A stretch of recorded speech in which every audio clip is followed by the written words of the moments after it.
We do have 47. Let's give it just, all right, you know what? Maybe we will go ahead and start. I'm going to welcome everybody. So I do see everyone's here chatting on, saying they're on. So I appreciate that. And I can see now we have 47 participants already.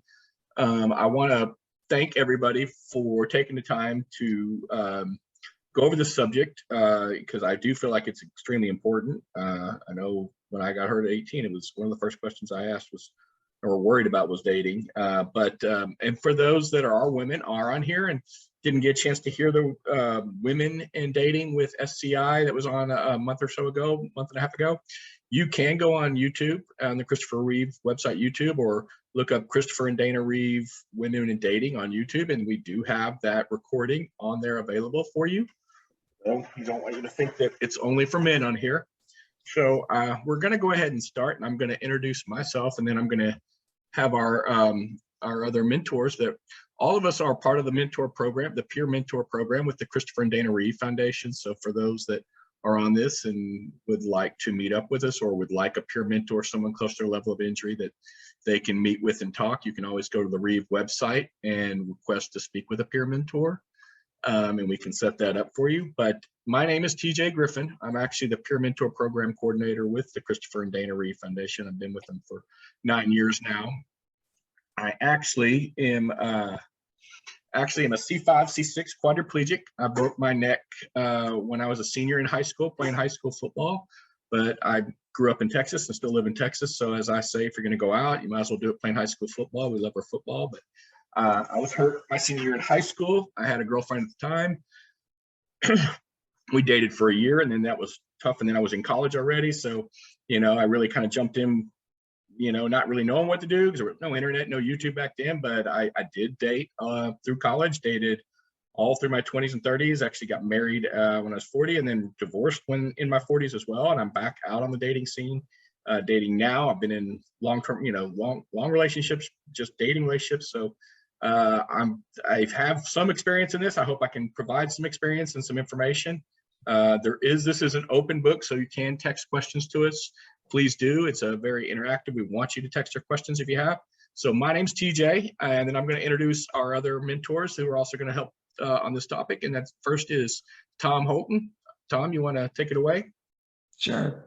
Hi, folks. This is Tom, and I am a T2 complete paraplegic from a gunshot wound in an armed robbery 30 years ago when I was in the hotel business. And I have worked in all different capacities for the Ann Arbor Center for Independent Living. That's one of the national and international independent living centers that all states and a lot of most big cities have. Director of development there for many, many years. And now in semi-retirement, I guess I work part-time and primarily on folks with spinal cord injury, working with them as a mentor and matching them with folks, and then facilitating an online support group once a month. I did work for the Christopher Reeve Foundation for a few years and some change, working with TJ on the Peer and Family Support Program. I was the Midwest Regional Coordinator, and I really, really enjoyed that job. So I think that tells my story in a nutshell. Yeah. And Tom, Tom, you've been single and you've been dating, and you've dated throughout your whole 30s and everything. So yep. Yeah. I was married for about 25 years and been divorced for 11 or 12. And I identify in the as a member of the LGBTQ community. And we'll probably get into that a little bit more. Okay. Thank you, Tom. Rafe, you want to introduce yourself? And Sure. Hi, everyone. My name is Rafe Biggs. I live in Berkeley, California. I'm 53 years old, C5-6 quad. Broke my neck about 18 years ago. I was backpacking through Asia and had a fall from a one-story building and fractured my neck. And at the time, I had just was currently in a relationship, but the relationship kind of ended after my injury.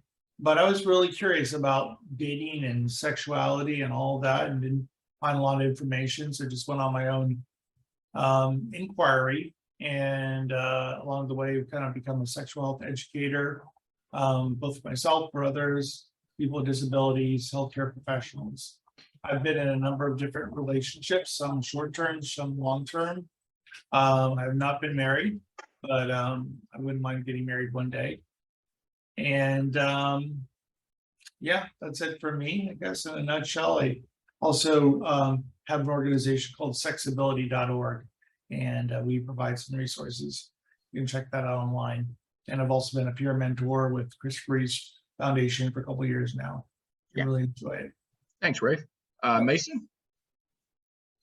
Yeah, my name is Mason Ellis, and I'm 25 years old, and I became a C5 quadriplegic in a vehicle accident in 2015, which was during my senior year of high school in a vehicle accident.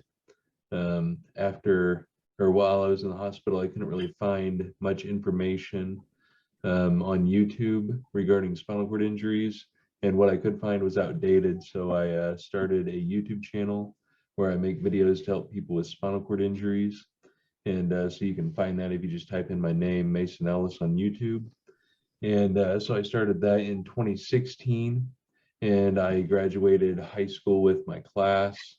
And I started taking college classes online through Vincennes University, which is Indiana's first college. It's in Southern Indiana. And I got my associate degree in information technology in 2019, and I'll be getting my bachelor's degree this coming spring in 2023. And I've been a mentor for the Christopher and Dana Reeve Peer and Family Support Program for a few years. And I was asked to join this webinar as one of the panelists.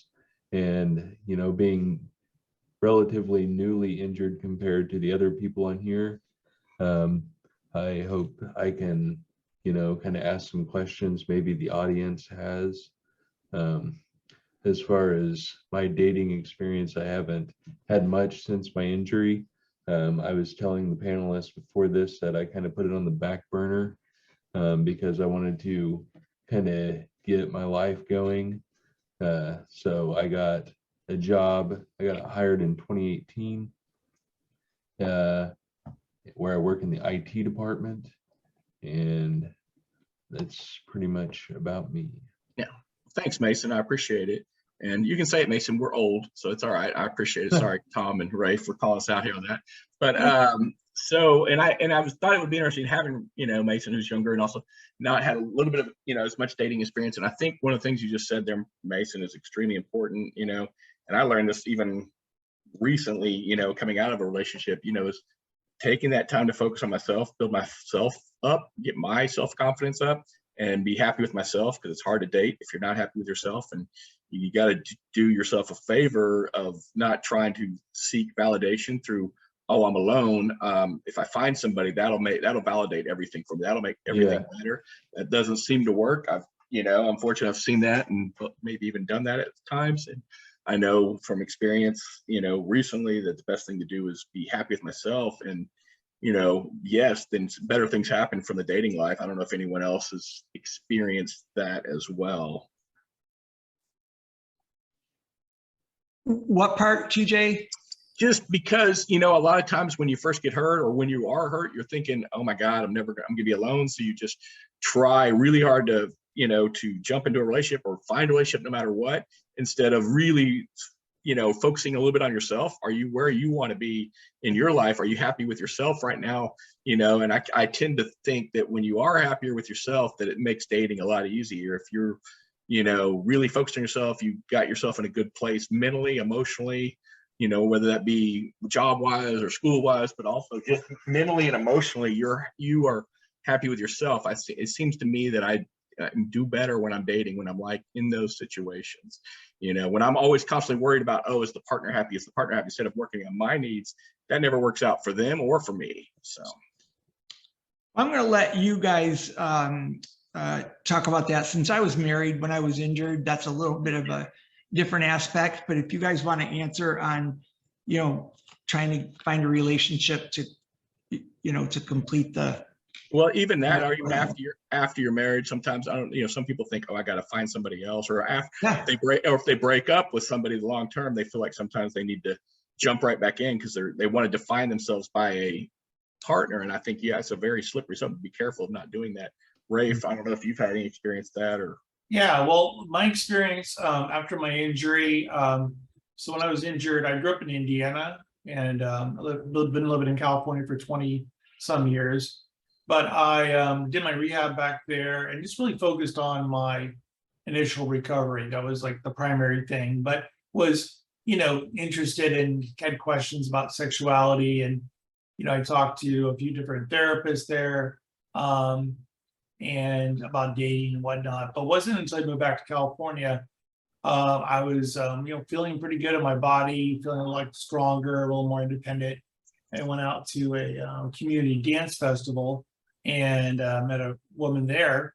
We were just dancing together and we connected and started talking and got her number and had lunch and we started dating. And it really, it wasn't like I was looking for something or, you know, really focused on a relationship, but it just, you know, it appeared and it was a good fit. And it was, you know, at other times when, you know, I'm really feeling single and alone and I'm trying to find somebody, it's kind of hard. So I find that the more confident and the more kind of relaxed I am in myself, and the more I just kind of make sure my physical and emotional needs are taken care of, then I'm more available to find someone, and people show up that way. So, Yeah, I'm kind of the same way. It's just I feel like once I'm not looking or I'm just doing well and I know I'm happy with myself, I'm going out and I'm just feeling confident and feeling good because I feel like confidence is a huge thing no matter what. I think most women will tell you that confidence is a booster. And then if you display confidence in a chair, you know, because it does set you apart, I feel like that even helps sometimes. You know, I feel like it's been my experience, which has been helpful. But, you know, they always say try to fake it till you make it, but that only lasts so long, especially if you get in a relationship, they can see, you know, insecurities of where you're at and you're worried about only what that partner is. So, you know, I think really trying to be happy with yourself and being in a good, healthy space, being alone can lead to a better relationship. So I do agree with you. To be extroverted is almost a must when you want to get into the dating pool, even if you're doing it online. You know, charisma and confidence go a long way.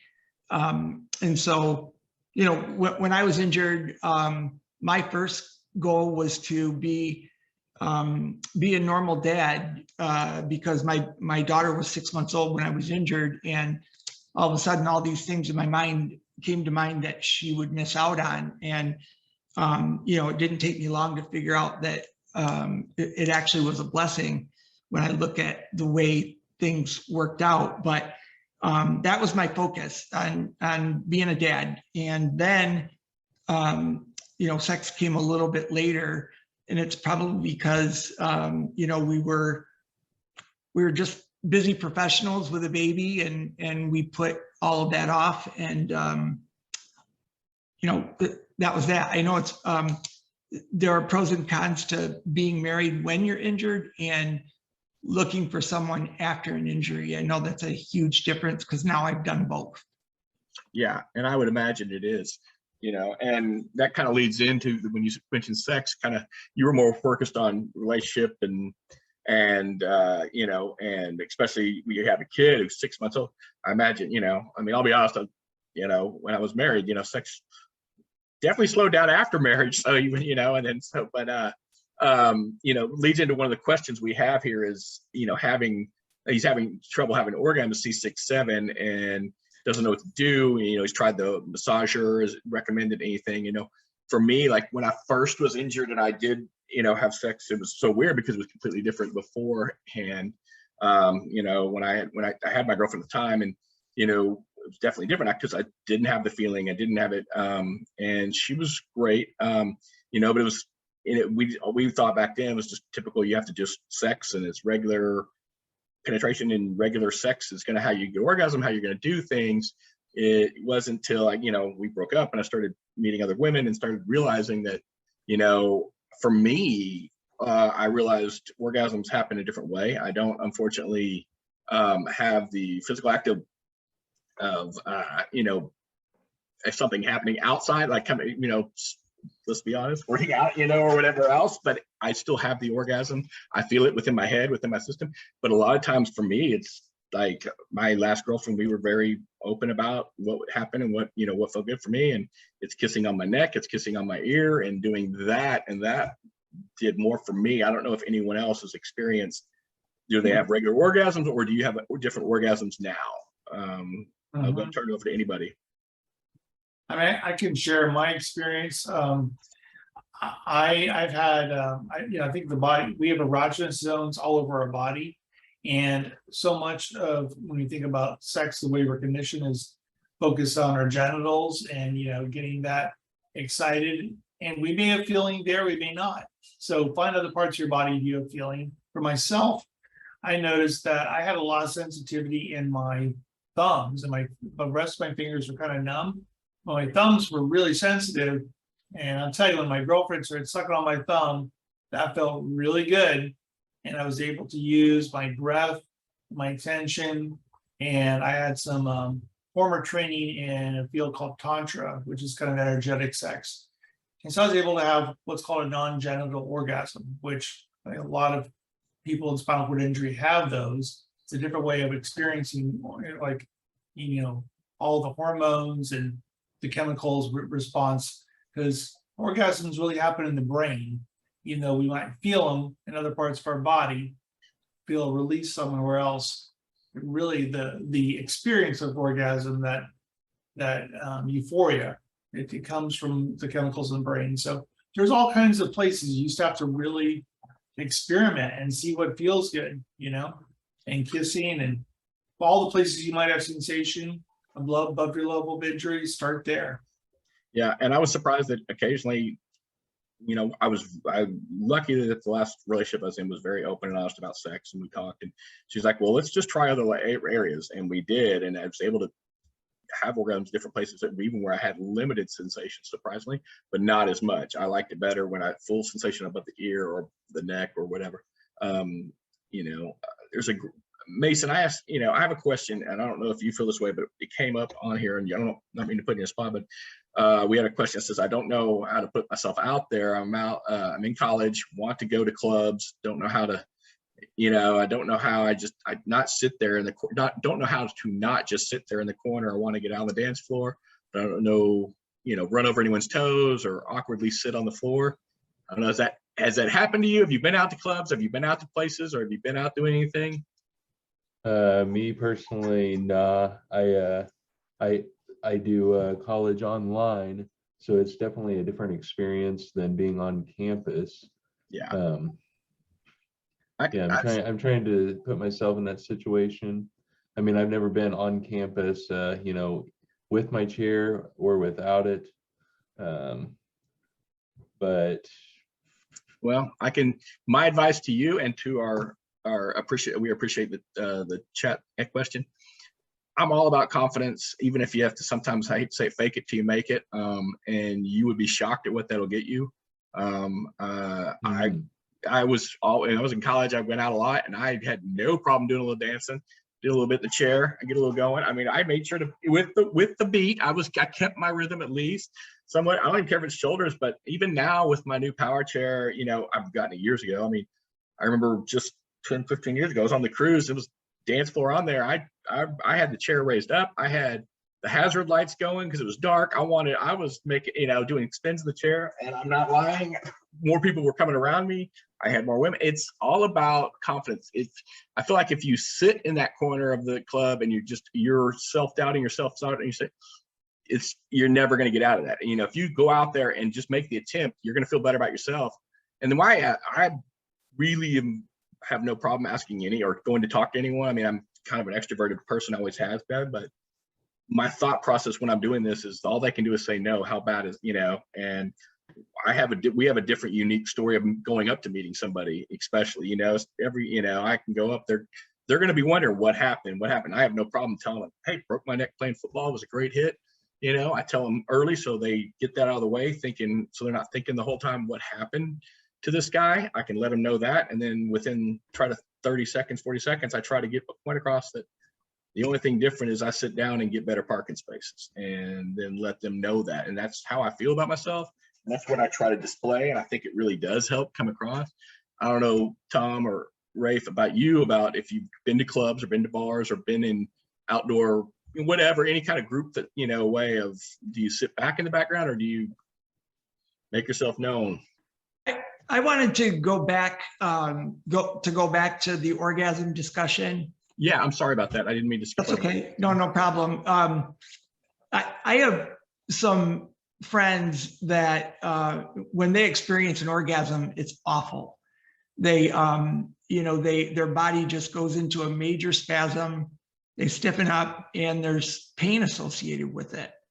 So I've never really made a big deal out of the fact that I don't have a normal orgasm. I do have a version of knowing that something has just happened that's more than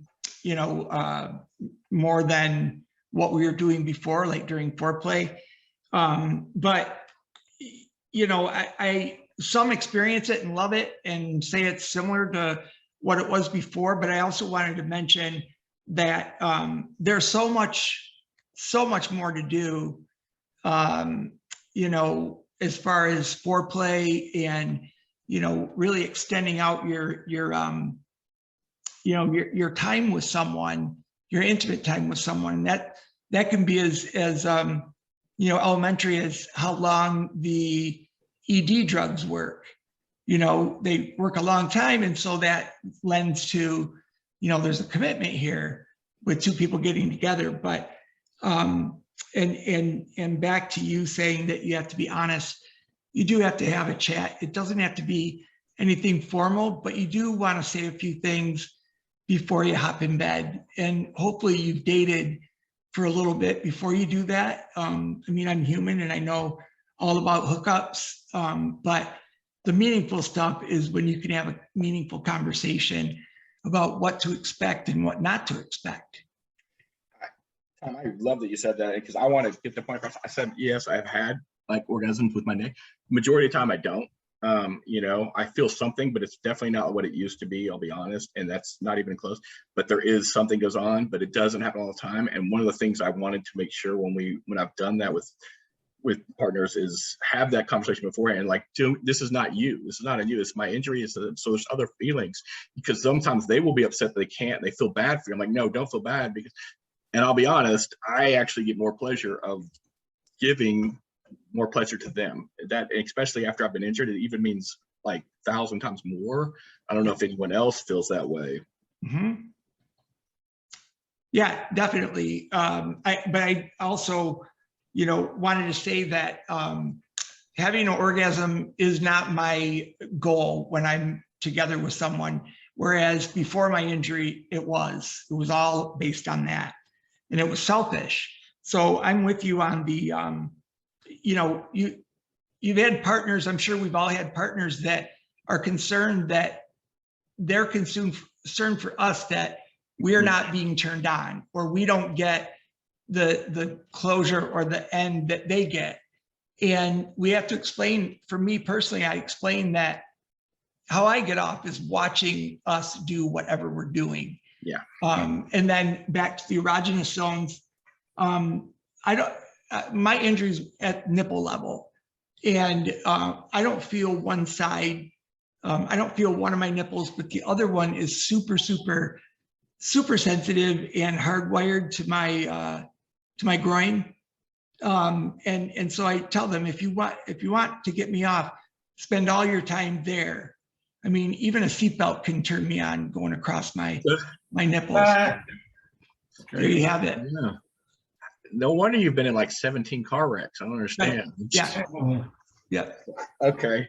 No, I appreciate that. I just feel like, And honestly, the biggest thing is that connection and open honesty and having it. It's been every physical interaction I've had with somebody, it's better when I know that we've been open and honest. So I'm not constantly having that anxiety, worrying, oh, what is she thinking? What is she doing? Because that just it's no fun, honestly, having that anxiety while you're trying to, be with someone. So I do think it's going to be the best thing for everybody, so you don't have to fake it, or you don't have to just be worried, or what are they thinking the whole time? I was just going to say that there's an incredible amount of anxiety if you haven't had that conversation. But I think just like people who are able-bodied, there's just so much anxiety built up to that first time you're together. You want everything to go perfect because you're afraid they're not going to come back if it doesn't. And, having that kind of anxiety is not where you want your brain when you want to connect with someone and have a really good time. So that anxiety, we have to really think about and break it down to try to eliminate it or try to, reduce it. Because otherwise we're a nervous wreck and we don't enjoy ourselves. No, I totally agree. Rafe, I don't know how you feel about that, but Yeah, no, I agree. And that it really affects our sexual performance too. The more anxiety we have, it's going to affect whether we get an erection or not, or just how we experience pleasure. And the one thing I will say that's really helped me is I mentioned something about Tantra. That philosophy of allowing, not having an end goal of orgasm, but having the whole experience be about just pleasure, whether it's giving pleasure to your partner, enjoying that, like really enjoying them getting off, gives me energy and pleasure, and vice versa. So it's kind of a dance more than anything. And I think you just have an open mind and are open to trying different things. Also, I'll say that, one of the best ways to really know your own body is to check it out. I'm all about, masturbation is a good way to feel things. When I first was injured, I didn't really have much sensation at all in my genitals, but over time, when I would really put my attention there, I noticed I started getting some sensation there, more than I did before. So, our bodies change, and you just have to keep exercising them in different ways. And that's great. I love that. And, like you said, bodies change, things change. I know I have different feelings throughout my 30 years of being injured. Mm-hmm. I would like to get back to that other question, like kind of what, Mason was talking about. He's just in college, but he's, wanting to get back out there more, especially since he's going to be working more. And oh, yeah. the question about going to the club, how do you approach that when you're in big groups? Do you have any advice? I mean, I'm an extroverted person, so I feel like getting out there and just making it known real quick to everybody, sets it at ease for me, but I don't know if you guys have different approaches. I was going to ask Mason, did you have a girlfriend when you were injured? Almost. Okay. Kind of, yeah, but they left probably a few months after I got out of the hospital. Okay. Which is not uncommon. Yeah. Yeah. Yeah, same here. But to anyone else about what you do, how are you with groups or going out in clubs or any of that, or just any group activities? I don't enjoy the club anymore, but I'm 58, full disclosure. And I did that. There was a day for that. I'm more about having a bonfire or watching Netflix at home, especially in the winter. But that I meet more meaningful people than at a club. Clubs are fun, and dancing's still cool in a chair. But it's not a regular thing for me at all. Yeah. Well, and that was me. I mean, I'm not on it now, but I still go out, but I don't really go to clubs. But when I was in college, I'm just saying, I went out, I made a point of doing on the dance floor. I wasn't just going to sit there. Not only that, I had no problem asking a girl if they want to dance and put them on my lap and spin them around and do that. And, I honestly, I felt like it, I knew that they were going to be looking at first, but if they were most of them were like, good for him. He's having a blast. That's what it is. It's just we're still allowed to have fun like everybody else. You know, It's all fun and games on the dance floor until you fall back from doing a wheelie. Yeah. And yeah, or have the girl on your lap and then you go too fast and she pulls you and falls out on the dance floor in a wedding. yeah, Done it twice. Just letting you know. In my 30 years, that was a party pleaser for everybody. Groomsmen picked I guess able-bodied people fall over from being drunk, so exactly for the same reason, some if not maybe worse. But, yeah. We did have another question about eventually wanting to have kids, and be a husband and provide financially, sexually, and get groceries. I do think the sexual thing we kind of talked about is you want to be open and honest. I have a good friend he was my roommate when we both got injured at the same time at rehab, and we've been almost best friends for now. He dated a lot, met his wife actually online on a dating app back in the early 2000s, even when they had those back in there. And they got married. They were having trouble with kids. They tried a couple different things. He was still able to have sex, but it just wasn't producing children. So they did get he went to a doctor. They were able to extract the sperm, and he has 3 kids now. He has one that's like 12, 13, and then 2 twins that are 11. The twins were from in vitro. It did that probably led to it. But the thing about, I would say, before you want to get married and you're worried about that, is you want to maybe make sure you do have a job that you feel like you're financially secure and you get married. Another thing is, if you're a quad and you're depending on attendant care services, is marriage going to affect those? Those things you have to really plan for. You can't just rush into, but you also want to have those conversations and let your wife or your potential partner know, like, I do worry about this. But if they're meeting you now, hopefully they're understanding, okay, my husband might not be able to grab all the groceries. Although I do my shopping, I go shopping all the time, and the most stores will have somebody that will go around with you, put it in, put the cart. I shop for myself constantly, and I can't grab most of the stuff. And so, I ask somebody to come back with me. I talk with them while we have the cart, and I get everything. So there are ways of doing that. If that's what you're worried, that's what I think a peer mentor can help you with that. Someone you've talked to that's been injured for a long time and give you little tips like these things.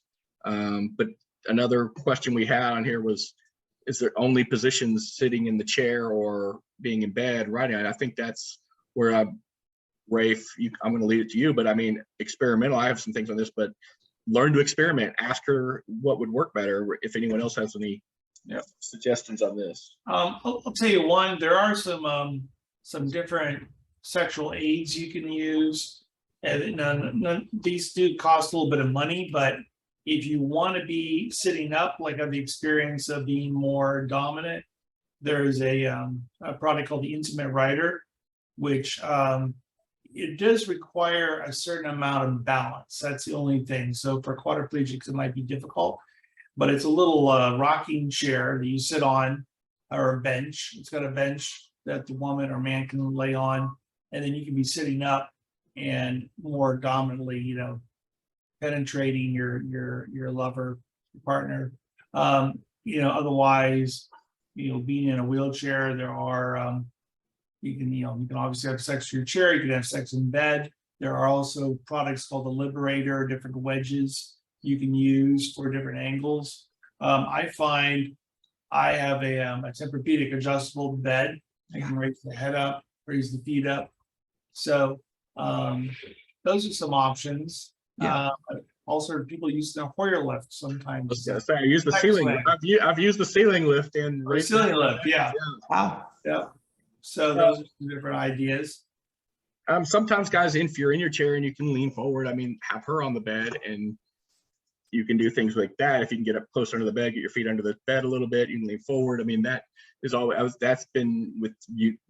I just recently tried that last year or so with my girlfriend. I was like, wow, where has this been for 30 years? And it was because she was so open and honest and like, let's try different things. And so that really made it more comfortable to ask those questions of, can we try this, instead of just the usual way. So that made a big difference on it. And I actually have it. I have a suprapubic catheter just recently in the last year.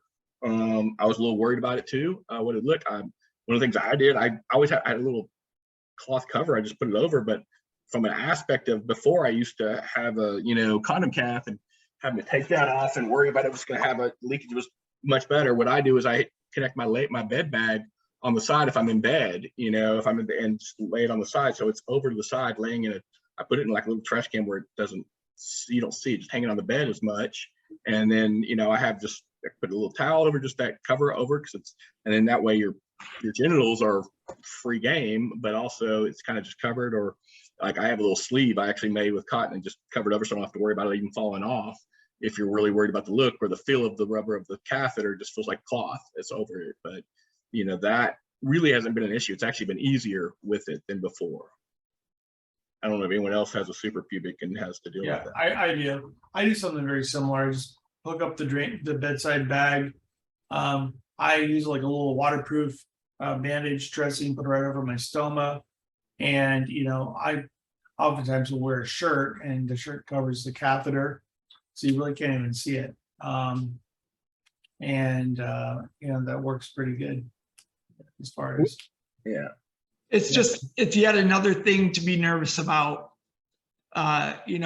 Is your mate going to see it? Are they going to ask about it? Are they going to be turned off about it? Are they going to be troopers about it and realize that everybody's different? Everybody has something that they have to deal with. And so, I know I keep going back to the anxiety and the nervousness of the first time you're together, but it's a real thing. At least with me, it is. Mhm. Yeah, it is, and that's why I think the more open they know about it, and they're with you, the better it makes it, and at least that anxiety, which makes it easier for both of you. Someone made a great point too. I mean, really attracting a partner is about sense of humor and self-confidence, being maybe financially secure, but being kind and honest. And I feel like being happy with yourself makes it, and love definitely is a lot more than just sex. It's not always about sex. It's always definitely not about like penetration or orgasm. I've noticed in relationships I've had. So I do want to get kind of into like for people like more, especially for like, no offense, Mason, you just said, I know we've talked, but you said recently you just started to do dating apps or tried it. I have had them for a few years, yeah, but like I said, put it on the back burner. But I know we were talking about having, pictures of you in your wheelchair or not. And, so. Is anyone else? I was gonna ask, anyone else done at dating apps and had success or no success? Mason, have you done it both ways with showing your chair and not showing your chair? I have not. I've just done it without the chair. Me too. Yeah. Rafe, is that the same with you, Rafe? I've shown my chair, and I usually have both pictures. I show just a headshot, and then also I sometimes show my chair. My chair allows me to stand up, so sometimes I'll stand up and take a photo, which is kind of unique. So I have no problem disclosing that I have a spinal cord injury and I use a power chair. Have you always done it that way from the jump? You've always shown your chair, or did you start out by not? I may have started off not showing the chair. Yeah. And then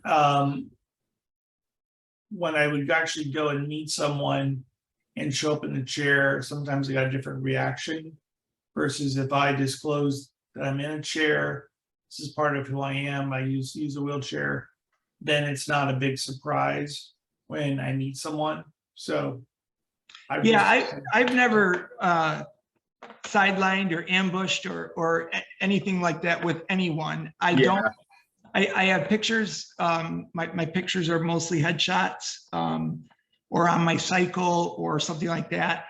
And I think the reason for me is that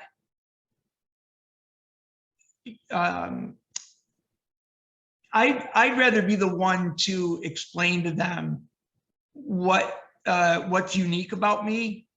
And if you've been talking for a week or so, or just a few days, and there's a great connection, you have a really good chance of keeping that person engaged. But when this is my opinion, and I could be dead wrong, when you do show your chair, that person is making a judgment and they don't know you. Mhm. So my best friend always says that the burden is on us to try to get someone to meet us in the first place, right? He said, once people meet you, they're going to love you. They're going to love your personality, Right. your sense of humor, and so forth. And I like doing it that way. And for the most part, I've had mates say that they understand and they probably would do the same thing.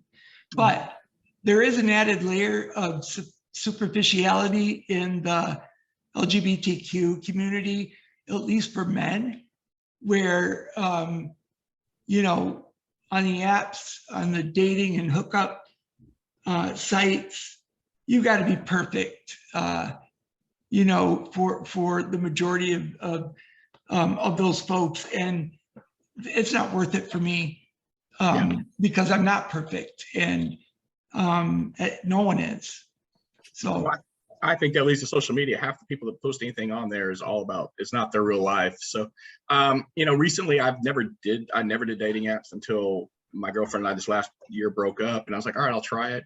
Started at first with just doing headshots. Did it. A couple people would respond, and I always told them within the first day or within the first day of messaging or whatever, it's like, I do want to let you know I'm in a chair. And they almost always said, oh, most of the time they're like, very nice. Okay, that's cool. And I met up with a couple, didn't work out, but most of them you could sell the messaging, stop texting as much. And I was like, okay, that's fine. It's not, but I finally just went ahead and said in my, you know, my profile, I went ahead and I did a headshot where you really don't see it of me actually holding a martini and drinking a martini, which, but then I put other pictures of me, and I put in my bio, listen, yes, I mean, I put some really regular stuff just about me, because first and foremost is I'm not the chair. There's other things about me first that come out I want people to know, but I did say, listen, I'm in a chair, but it doesn't stop me from driving or working. I have great, you know, I work, you know, my joke, I even put the joke, I do everything else except sit down and bet, you know, but get better parking spaces, kind of at least break that ice. And surprisingly, since I did that, and I found decent, really good pictures of me showing me doing things, not just sitting there, but doing active things that people want to do. I actually have had a little bit better response, surprisingly. But I'm not depending on the apps. I have much more success. I like to go out. I like to go to restaurants, bars, and parties and stuff with friends. And you know, and that's my best way. I feel like if you really got to, I mean, even if it's hard on you, try to really push yourself emotionally and to get out there and interact with people you don't know all the time. In fact, when I got hurt, you know, I was big on setting goals, physical goals for myself. And then when I was released from rehab, one of my bigger thing I did was set emotional, but like, I'm going to go out. And if people ever ask me to go out the first year I'm injured, no matter what, even if I don't want to go, I'm going to go. And we're going to go out. I'm going to make myself just be out in the community as much as possible, where it's just second nature to talk to everybody. And so I like to go out. I go out by myself for this little restaurant. Honestly, I call it Martini Thursday, and I go to this Italian restaurant. It's so close I don't have to drive. I can roll my chair there, and I sit at the bar by myself and have drinks and I meet people. I've had 3 dates in the last, you know, 6 months by just meeting 4 months, meeting people up there that way. I think I've done Martini Tuesday, Wednesday, Thursday with you when I was in Dallas. Yeah, okay, all right. Maybe that's not the best thing to talk about the martini aspect of it, but we weren't working. We weren't working. That's true. We were enjoying ourselves. That's right. But I do feel like the more you put yourself out there, even if you're uncomfortable at first, you can work at it about getting yourself more comfortable. Yeah, I don't know, Mason, if you've been able to really get out much in the community. I know you live in a smaller town. So have you ever thought about pushing yourself to do that? No, but as far as confidence goes, I mean, I feel like the same person I was before my injury. In fact, I feel like less introverted since my injury, which I know the injury can go one way or the other, you know, change you from being, you know, very talkative to not, and vice versa. Whereas me, it was like I was kind of an introvert, and you know, I mean, I'd talk to people, they talk to me, but then after my injury, it was like I couldn't shut up. But as far as like talking to people out in the community, that doesn't bother me. It's just like there's nothing around here, you know, to go to meet people. But yeah, I agree with what you're saying. I did want to also add, while we're talking about all this dating and meeting people, it's also okay to be single. Yes. You know, just be okay with it and work on yourself, or, you know, watch porn when you're in the mood for somebody. You know, we all know how to entertain ourselves, party for one. So, you know, I encourage people to not get super, oh, I got to meet somebody. I got to have someone in my life to be whole.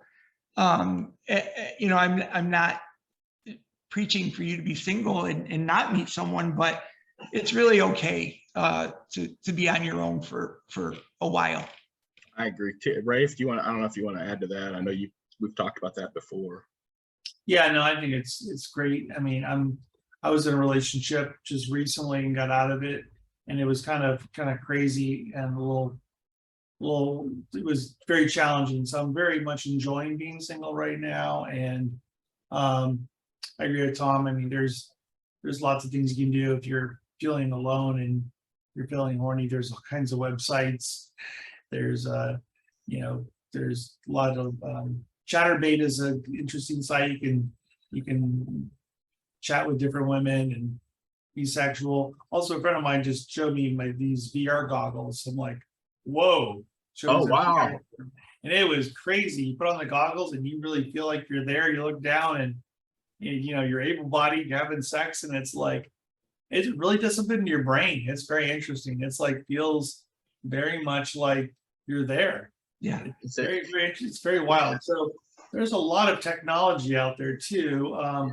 You know, there's lots of different toys, and there's a lot of remote vibrators. You can give one to your partner and use it with your app, your phone. I mean, there's just so many ways.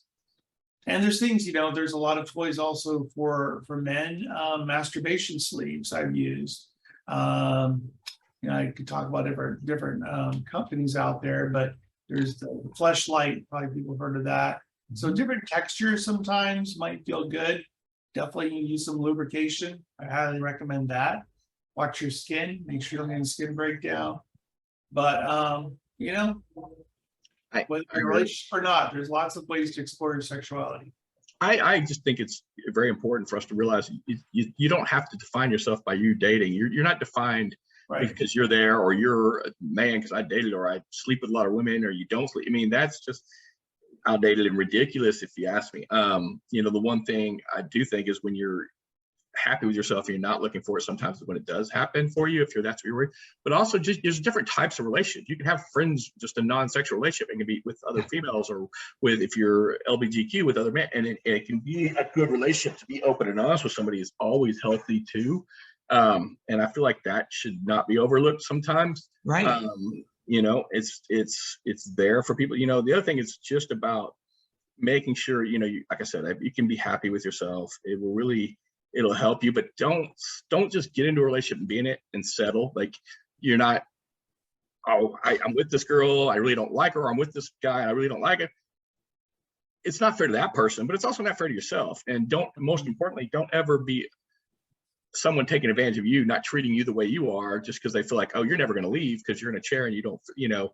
I was in an emotionally abusive, you know, it didn't start out that way. It was great for a year or two, and then and she just, and I got out of that situation because I would rather be alone. I'm happy with myself. I deserve better. I deserve to be treated right. I'm not going to have somebody mistreat me thinking I'd rather be alone than in a bad situation. I'd rather be alone than be with somebody I really don't love, or be with somebody I really don't have feelings for.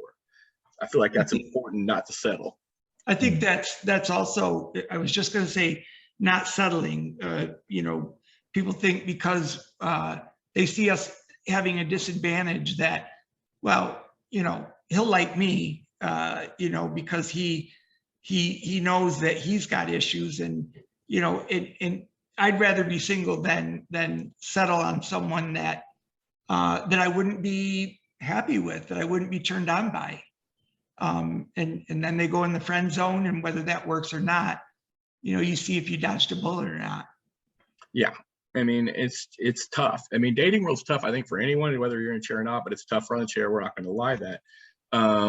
You know, I feel like if you can get out and, you know, we recently used like, been injured in high school and just doesn't know what to do with his free time is, it's hard if you're always around the same friends and then they're not coming around or something like that. So it is trying to get out and meet new people as much as you can. If there's a gym in the area or if there's a local volunteer groups out in the area, there's volunteer things you can do, or getting online to see where groups meet or single groups meet sometimes, or if it's just groups just in general, doing things like that can make a difference. It's just putting yourself in not the same old situation. I feel like if you're not meeting a lot of new people and you're still doing the same old things, that's probably why. So it's tough. There are meetup groups. It's actually called Meetup.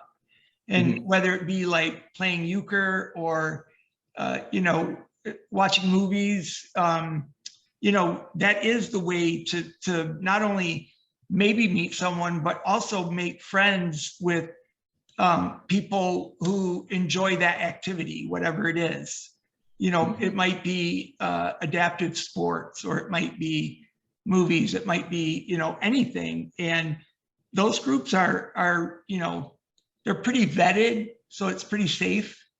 And I did want to mention to folks that, never meet somebody online and give out your address to come over. Yes. Always plan to meet for a drink or for coffee. And if someone isn't willing to do that, then you dodged the bullet, I think. Yeah. But never give your address out until you're so comfortable with that person. Yeah. And I know if you're really live in a remote area, Mason, maybe it is getting a chance to meet somebody online, FaceTime with them, or Zoom with them and build that connection and see where that goes to where maybe you can meet halfway somewhere or meet somewhere. But first, I just feel like having open communication and talking with somebody that's new and that maybe interests you or you're attracted to, it might even have to be sexual at first. It could turn into that or it couldn't. It could turn to friends. It's always a good thing. Sometimes long-term friendships turn into something more just organically, but you are right with the point you just made. And when someone just made the point too about parents and you still live with your parents. I've lived with my parents after my divorce. I was lucky because of football. We built on the whole little living area separate. It's pretty big, so it's bigger than most apartments. So I was able to do that. But my parents are there. But when I was in college, it's the same thing. I lived with my parents. I had an open discussion with my parents, and I feel like I said, listen, I'm an adult. Obviously I can't, it's harder for me to stay at their house and do that if I was, in college or, when I was out of college, whatever it might be. I need you to be okay with it. I also had to explain that to my partner. I was like, listen, my parents are good with it. They're good. They know it's an adult, there's been times that I was like, if you want to go out and have a drink for a second, I'm just going to have, at that point, it's like my mom would throw me in bed and put me in bed and I'd be undressed and ready to go. And I'd let her know that, or now I have caregivers, the same thing, or there's been times when we got most comfortable enough because getting in and out of bed is much easier. They put me in bed and then just ripped my pants off and I was ready for bed or whatever, and plugged up my bag even, but it's also the same talk if you live with your parents, if they're the ones, your caregivers, or they're taking care of you doing that and you're worried about it, you need to probably have that open, honest talk. Say, I'm an adult. If you're not an adult, then that's going to have to be another decision with you and your parents and where you're at with that. And, you guys both got to respect each other's values and what that has to do. But I don't know if anyone else dealt with living with their parents or dealt with caregivers. Mason, do you live at home? Yep, I still live at home. And when you said you're going to get your bachelor's degree, are you going to go to a university or do that online? I'm currently in the process of getting that. I'll get it next spring, but I'm doing it online. Yeah. Okay. Yeah. Have you had that talk with your parents of, if I start dating, are you cool with it and we're okay? I have not. No. Okay. How do you think they'll feel if you bring someone home? How do you think they'll feel, Mason? I'm not sure. Growing up, I wouldn't have been allowed to. I mean, you can have friends of the opposite sex over, but the door's got to be open to your bedroom and nobody's spending the night.